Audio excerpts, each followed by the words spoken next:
The 2013 Porsche 911 Cabriolet by TechArt.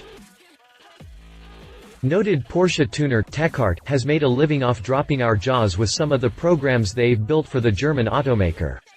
With their latest piece of work, they managed to do it again. This program for the 911 Cabriolet, which TechArt decided to fit with an aerodynamic body kit, reminds us of the 911 Turbo S Edition 918 Spyder. The first defining characteristic of the body kit are the lime green accents that have been applied and mixed into the gloss black body finish. From there, TechArt added in a slew of new components, including a new spoiler with an integrated splitter at the front, new aerowings in the front air intakes, headlight and side mirror trims, 3 different spoiler options, a fixed spoiler with a trailing edge, and last, but not least, an integrated third brake light. The interior also gets the same treatment, particularly the leather interior with matching lime green stitching. The steering wheel was also replaced in favor of a TechArt Sports steering wheel, while the PDK button shifts have been dropped for a set of paddle shifters.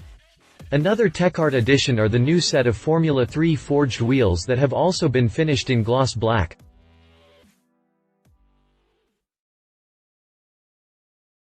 If you liked this video, please share your thoughts in the comments below and don't forget to hit the subscribe button.